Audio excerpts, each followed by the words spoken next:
Bonjour à toutes et à tous, c'est Rémi le technicien. On se retrouve aujourd'hui pour un tutoriel sur Voicemeeter Banana. Il s'agit d'un logiciel de mixage de son qui permet de faire plusieurs choses comme amplifier son micro ou encore passer des haut-parleurs à son casque d'un simple clic. Il s'agit de logiciel que vous avez juste devant les yeux. On va donc voir comment l'installer puis le configurer. Première étape, l'installation. On va taper sur Google Voicemeeter Banana. Puis on va cliquer sur le premier lien que je mettrai bien sûr en description. On va trouver, en descendant un petit peu sur la page, le lien pour télécharger l'exécutable, où on ne précise qu'il faut d'ailleurs exécuter en tant qu'administrateur l'installation. On va aller la chercher dans son dossier.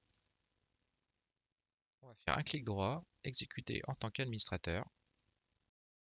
La fenêtre d'installation du programme va donc s'afficher. Il faudra simplement redémarrer le PC comme la boîte de dialogue vous le suggère à la fin de l'installation. Une fois votre PC redémarré, première étape, on va trouver Voicemeeter, normalement qui devrait se trouver en haut dans votre liste, vu que c'est quelque chose que vous venez d'installer. Si ce n'est pas le cas, vous tapez Voicemeeter et vous tombez dessus, ça va lancer le programme. Deuxième étape très importante, il faut justement lui dire de démarrer avec Windows. Donc vous cliquez sur Run on Windows Startup. Troisième étape, il va falloir dire à Windows que vous souhaitez utiliser ce logiciel pour gérer votre son. Donc rien de plus simple, vous cliquez sur l'icône du son en bas à droite de votre écran. Vous allez sur Son. Cette petite fenêtre va s'ouvrir et il va falloir définir en tant que périphérique par défaut le Voicemeeter, les entrées et sorties virtuelles. Donc nous, on va se servir des entrées et sorties virtuelles. Voicemeeter Input pour l'entrée, donc dans l'onglet lecture, et dans l'enregistrement, on va se servir de Voicemeeter Output. Donc ne vous occupez pas des versions aux, je ne sais pas encore à quoi elles servent, mais on n'en a pas du tout besoin pour ce qu'on a à faire.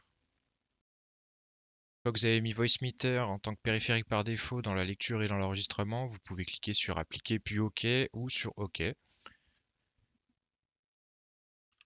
Maintenant, il va s'agir de définir nos périphériques de sortie physique, c'est-à-dire nos haut-parleurs ou notre casque, dans la partie Hardware Out. Donc on a trois possibilités, A1, A2 et A3, où on va pouvoir sélectionner nos haut-parleurs, par exemple pour A1, et notre casque sur A2.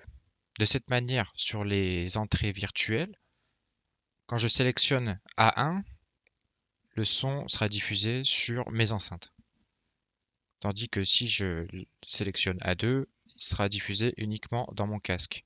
Alors c'est très pratique lorsqu'on est par exemple en train de jouer depuis un petit moment et qu'au final on en a un petit peu marre d'avoir le casque sur la tête par exemple et qu'on veut passer sur les enceintes. Donc il suffit juste de switcher, de passer de A1 à A2. Donc en désactivant A2, on va enlever le son qui arrive dans le casque. Ça sert à rien de diffuser du son dans le casque si on l'a pas sur la tête. Et diffuser par A1 le son sur nos enceintes. Donc ensuite, on va s'intéresser à la partie Hardware Input. Donc sur la partie Hardware Input 1, on va pouvoir mettre notre micro. Donc en le sélectionnant de la même manière dans la liste. Alors j'ai pas précisé tout à l'heure pour A1, A2 et A3, hein, mais il y a deux fois le même périphérique. Hein, vous avez la version WDM et la version MME. Donc celle qui marche le mieux, c'est WDM. Donc vous mettez ça pour A1, A2 également. Vous avez vu, on a la liste en double. Donc on met la version WDM du microphone pour le casque, pour le microphone qui est sur le casque, pardon. Et ici, on va voir plusieurs choses qu'on peut régler. Donc le gain en décibels de notre casque. Donc si je m'amuse à modifier, du coup vous m'entendez plus ou moins bien. Et aussi, on a une sensibilité d'activation au micro qui est réglée par ce curseur. Donc plus il va être le curseur de 0 à 5, il me semble. Non, c'est 0 à 10. Alors plus c'est haut, plus ça a du mal à détecter votre voix. Donc à régler tranquillement, pas à pas. Donc pour vous aider à régler la sensibilité de votre micro par ce logiciel, vous pouvez tout à fait vous écouter en direct en cliquant simplement sur A2. Hein, si c'est la sortie A2 que vous avez activée. Hein, vous pouvez aussi le faire avec A1, ça marche. Donc là, si je clique à cet endroit-là, je vais m'entendre. Donc je pense pas qu'on l'entendra sur la vidéo, mais peu importe. Du coup, ça vous permet de voir si ça détecte assez tôt ou pas.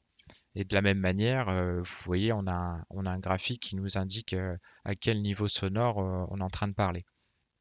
Donc si vous voyez qu'il reste complètement plat en bas, c'est que votre porte est trop haute. Voilà, à ce niveau-là, c'est bon.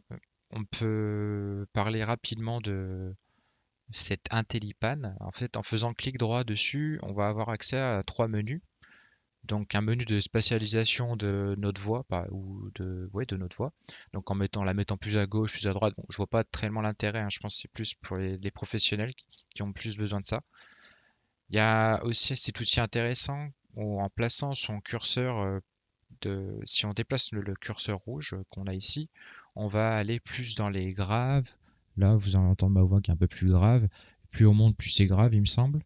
Je vais mettre le test pour écouter en même temps avec vous. Ouais, c'est un peu beaucoup très grave. Et là, on va aller dans les aigus. Dans les aigus. Ça fait bizarre de s'entendre parler.